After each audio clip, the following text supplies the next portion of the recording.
Hi, this is Matt Basham, candidate for Herriman City Council, and this is the People of the Pulse, where we speak with community members that make up the heartbeat of Herriman.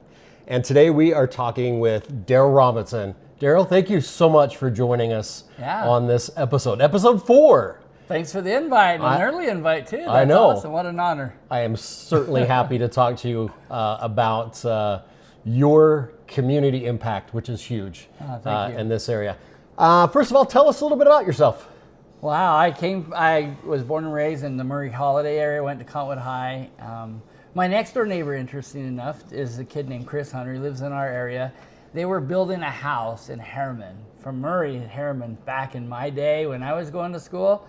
It was like forever. Like 90th South was paved on one side, dirt on the other. And he would say, hey, come, let's go work on our house in Herriman. And so we'd make that drive. And I thought, who would ever live out here?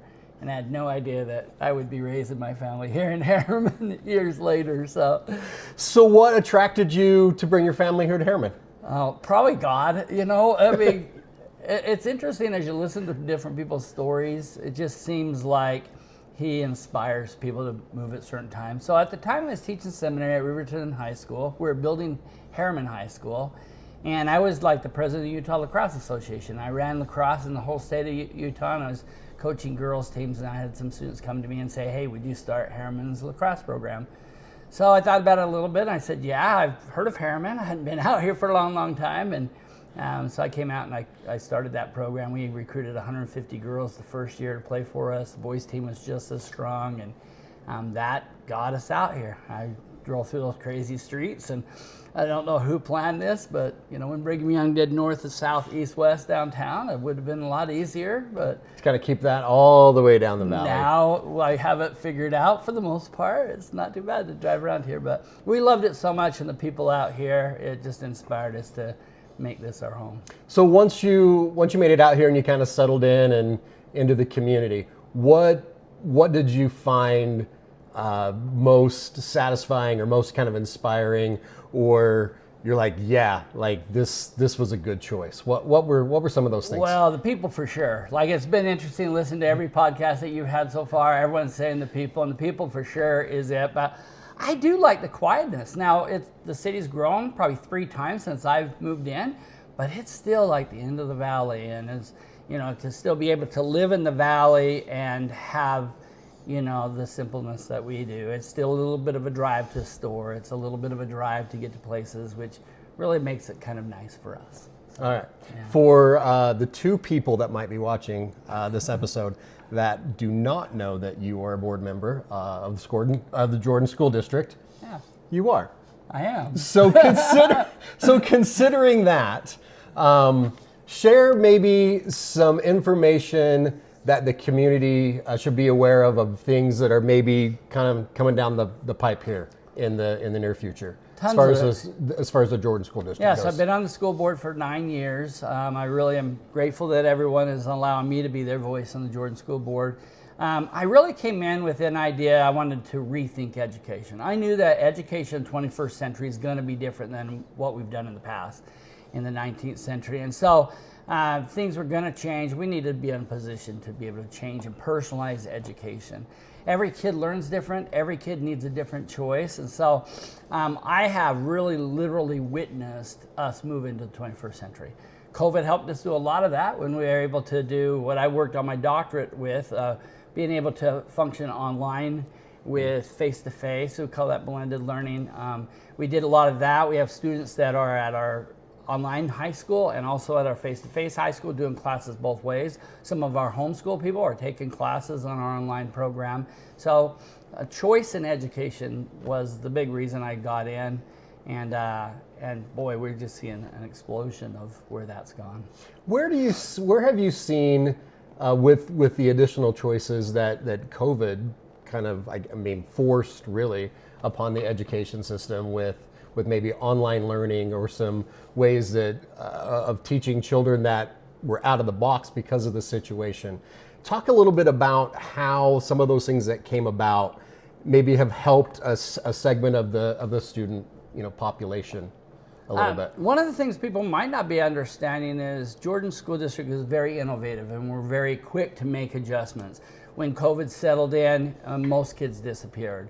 But me and talking to the superintendent, our other board members, we did what we call asynchronous learning, where kids signed in at a certain time. And our educational achievements didn't drop dramatically like they did across the nation.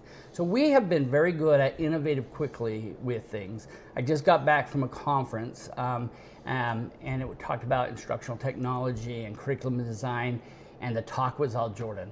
You're from Jordan District. Now this is 17,000 school districts in the world that join here, and everyone was talking about our district. And a lot of it had to do with our AI, our digital one-to-one, things that we're doing in that area. And we've just got on the forefront of this change in education, and now we're leveraging this new technology to be able to help people learn. And it's phenomenal what we've done in that area, and I think we're just beginning to see the tip of the iceberg of how that's going to change education, both in our district and in the world. From the standpoints of maybe new buildings or boundary changes, or maybe just changes in general that are maybe coming up here or being considered in the near future that the community should be aware of? Yeah, so lots of things have changed in Herriman, and maybe it's that it's not changing. So we have lots of demographic people that study trends, and they can kind of predict, hey, we need a school here, we need a school there. And an interesting trend has started to last, maybe since COVID, 3 to 4 years, that people aren't moving out of Herriman. Everyone's staying. So I have schools that I started with, like Butterfield Canyon, Black Ridge, and Foothills, that are busting at the seams, so full that we couldn't handle those kids. And places like Black Ridge will lose 500 kids in the next 3 years. And that's a dramatic drop. And so we've also kind of got stagnated on our growth as a district wide. So things like we're going to be building a new high school. We don't need to do that right now. We're going to have to make some boundary changes to be able to make sure that we're using our facilities right. So I think for Herriman, you're going to see us adding some kids to those schools that have declining populations, so that we keep those full. And one of the advantages of that is we don't want to overbuild. Districts who have overbuilt are now closing schools, and we don't want to be in a position to have to close one of these schools in years to come. So we have some adjustments that way, but luckily we're in a good position, I think, overall. As far as a high school, and it sounds like it's down the road, but where kind of generally is the location of that high school going to be? I know it kind of, it can change. I'm sure the district has land, but it can change, but kind of generally geographically. Our current placeholder is 102nd South and Mountain View Corridor, across from where the Bees are located. Great location. It's pretty close to Herriman High. But with the growth out in the Daybreak area and the Olympia Hills area, we're going to need a school out in that general area in West Jordan. So we have that. We have other properties too that we have in that area in Olympia Hills. One of the things we were able to negotiate is 120 acres in that 900-acre community. 120 of those acres are ours. So we can build the schools. It's kind of cool too. We have the ability to put those schools wherever we want in that community. And they'll build them without impact fees too. So they'll pick up the impact fees as a builder instead of us requiring the city or the school district to take on those. So kind of excited for that. So we definitely have the properties to take care of our needs. Now, again, you could sell, trade, adjust property whenever you have, but that's kind of where the next high school, and I would say 5 to 10 years, maybe, if we're careful with making good boundary changes. Okay. Let's pivot a little bit. Let's talk about kind of the education, community, as a whole. So you kind of have the education community, and you got high schools that kind of create their own community too, and you kind of have the middle schools and then the elementary schools. Those are all kind of mini communities, and then you have Herriman community as a whole. So where are the education community and the Herriman community as a whole, where are these communities working good together? Maybe give me some examples of how we're doing it right as a community.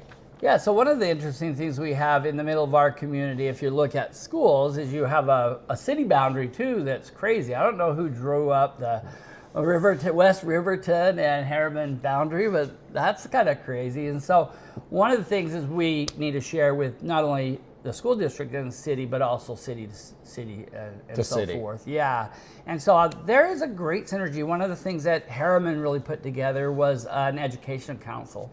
And it got the key people like board members, our district personnel, your council members, your city.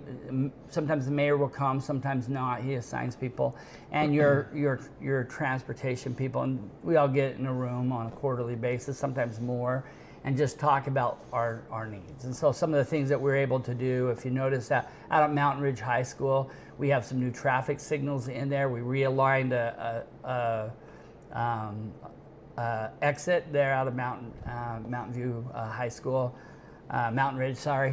138th was completed a lot with work of this community. And so, and for me, things like our boundary changes, we never really considered asking cities or the police department. They fund the cross guards. We never have really used them in our boundary proposals as we've thought about those, but those are key players, and I've been pulling them in as we make those decisions. So I think that for the most part, we have really good communication.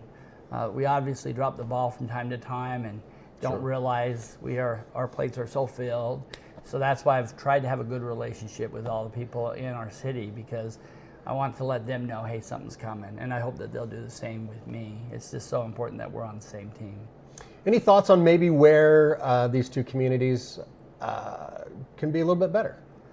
Continuing to communicate, right? Let's not go back in the past where we maybe haven't as well. So yeah, number one is just continue to communicate, continue to talk, and maybe explain processes. Sometimes we don't really understand, the impact to the other side when we're making a certain decision. And boundaries seem to be kind of a hot topic when that happens. Yeah, that we were gonna, like, in one boundary situation, I gathered a meeting. We'd never had a city in to ask, and Chief Carr, that's the most dangerous street in all of Herriman. Why are you having kids walk across that? And it was a decision. Now sometimes I can't make that decision. Our schools can only hold so many people. But it was an easy change for us to listen and say, hey, yeah, that makes sense. Let's keep them here, and here's some things that we can do. And so, yeah, I mean, we could always do better, but we're in a good place right now. I think one of the things you're seeing shifting is safety in schools. And so we're looking at guardians or officers that would be in elementaries. The state has passed a law on that. We're still looking at how that's going to look. But right now we have Herriman police officers in our high school and in our middle schools, and eventually in some ways they do operate the DARE program, but not anything like our SROs. Is there a time frame that the state's put on having that completed by? I think it's 5 years or something. It's just brand new pass, and they're just trying to get the details down right now. So we're looking right now as, how does that impact? How can we be ready for that? So how about maybe some of examples where you get either organizations or people or communities that have a common goal. So maybe some examples of the education community and the Herriman community kind of as a whole working together. What types of synergistic things happen when these communities work together, do you think? Oh, well, I think what we've seen some of that. I know Friends of Herriman have done a lot with the education community and pulling. We have at least 4 major schools, right, in our community. We have Mountain Ridge High School, you have Herriman High School, you have Providence, you have Salt Lake Community, or Salt Lake Academy. Sorry. And I think that's it. And so they actually had an education committee that would pull those people together and plan things and those kinds of things. And so I think the more that we do that, the more we communicate, it helps everybody. So, speaking of Salt Lake Academy, let's talk a little bit about Salt Lake Academy. There's been some changes with the academy and taking over Atlos. Yeah. So talk to us and kind of fill us in on what's going on there. So let me correct something really quickly. Okay. Athlos, we didn't take over. Okay, Athlos. my bad. No, everyone will think this. I'm saying things that are not correct. Athos actually closed, and it would have closed either way. Athos has had some failing scores, and it's not because of the people. The people did great there, but they were managed from a national business. A corporation was managing them. They had gone through, like, I think they said 16 administrators in 8 years. Could you imagine having like 16 principals or executive directors in your school? Just constant changeover. So they never really got an identity. They were just struggling with their scores. We had a really good principal there a while ago, Sam Gibb, but he got another job with Salt Lake Academy. We stole him away. He's really good at turnaround schools. So when we saw that, we saw the writing on the wall that Athos was going to close. Sam Gibb, our executive director at Salt Lake Academy, we're a 9 through 12 school, just saw a perfect opportunity for us to step in and purchase that. So this gives us some advantages. Number one is just closing the school does no good for the community, right? What are you going to do with that building? What are you going to do? All those kids go back to public traditional. So this allows people who are already in that school, who are really happy with that school, to stay. But it also gave us an opportunity to have a K through 12 feeder system, that kids who wanted to be with us all 12 years could be with us.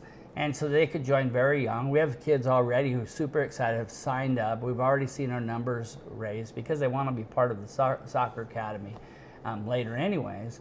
And so at the same time, we also as a school district, we want to see that be successful, because there's nothing worse than having a kid go off to a school and struggle for a couple years and come back behind, and then we have to catch them up. And so it's really important for us to make sure that everyone in our community is being educated and they're moving along. And because the reality is people will move from school to school, from types of school to types of school.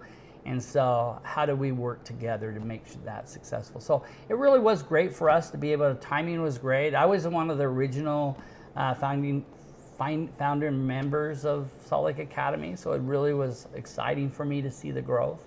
And so one thing that is a little bit different is Salt Lake Academy now will charter through the school, state instead of the school district. I think that leverages a little bit better for them and for the district also. But we'll still have a great relationship. They're in our community. They're part of us.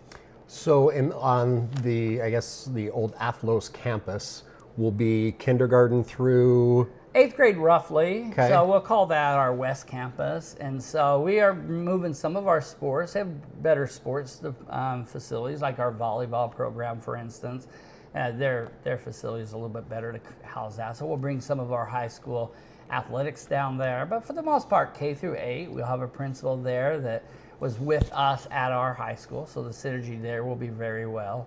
Executive director there at Athlos, we've hired him. He'll work with our executive director. So yeah, there'll be some good things. All the teachers reapplied for their job. We hired some of them, and we brought in a lot of other really, really good teachers. So I'm really excited. School started yesterday for them. Isn't that weird? It is here. It is here for them. Summer's over. So a small school can be really innovative. And one of the innovations that we came up with there is we have a lot of kids that they're international students, that go home for Christmas. So how can we give them an advantage of being able to go home for a while? So we actually are going to end on Thanksgiving and not start till New Year's. So our kids get 5 to 6 weeks off at the wintertime and go skiing, whatever they'd like to do. We'll also offer some remediation classes during that time, some gifted programs, some programs that are homeschool students. If they're interested, they can jump in and do that. So we'll have offerings there, but a student would not be required to go to school during that Christmas time. And so they can go out and have fun with their family and take just a little bit of short summer. Some people believe summer is really long anyways, 3 months. So why not give them 2.5 months and start school just a little bit earlier and get a longer break right there in the middle. So it'll be fun to see how that works. That will be and it's easier to innovate that at a small district than what if Jordan tried to do that without seeing that successful in other places. And that's the reason why we created charter schools in the first place, so that they could be laboratories of innovation, so that we can see what works and what doesn't. So maybe one final question for you. So this is a very general question. how can the Herriman community support education? When I mean education, I'm talking about what, traditional public schools, charter schools, homeschooling. Am I forgetting any segment? Like, I'm not thinking that you're private. Did you okay, say private? private. There is some that are private. All right. How can Herriman community support education as a whole? So I think that we're public servants, so we serve the public. So really, like them serving us, I don't know. I mean, I think always get involved. I was involved in school community council. I was on the PTA. Always we want that, parents to be involved in their kids' education. I think the biggest thing is ask questions, and I always throw my number out there. I'm really big on social media because lots of things that I had that I kind of complained about our public school district were things that I actually just didn't understand.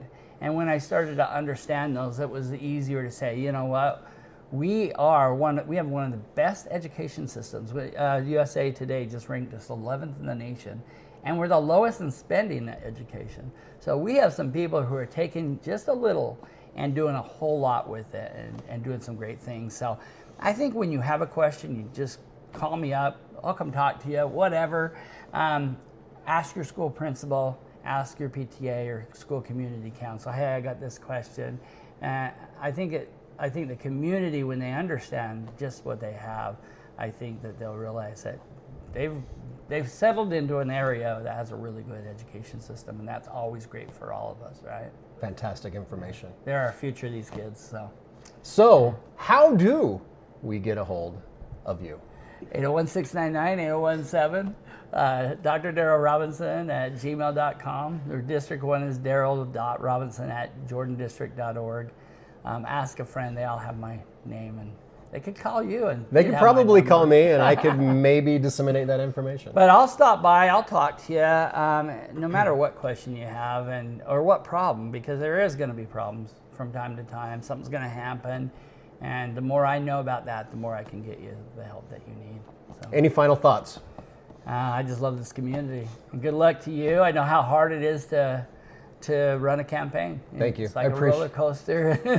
It is. We're all praying for you. Wish you luck. So. Thank you so much. Yeah. Well, we want to thank Darrell for spending some time with us and getting to know him more and how our community can support education.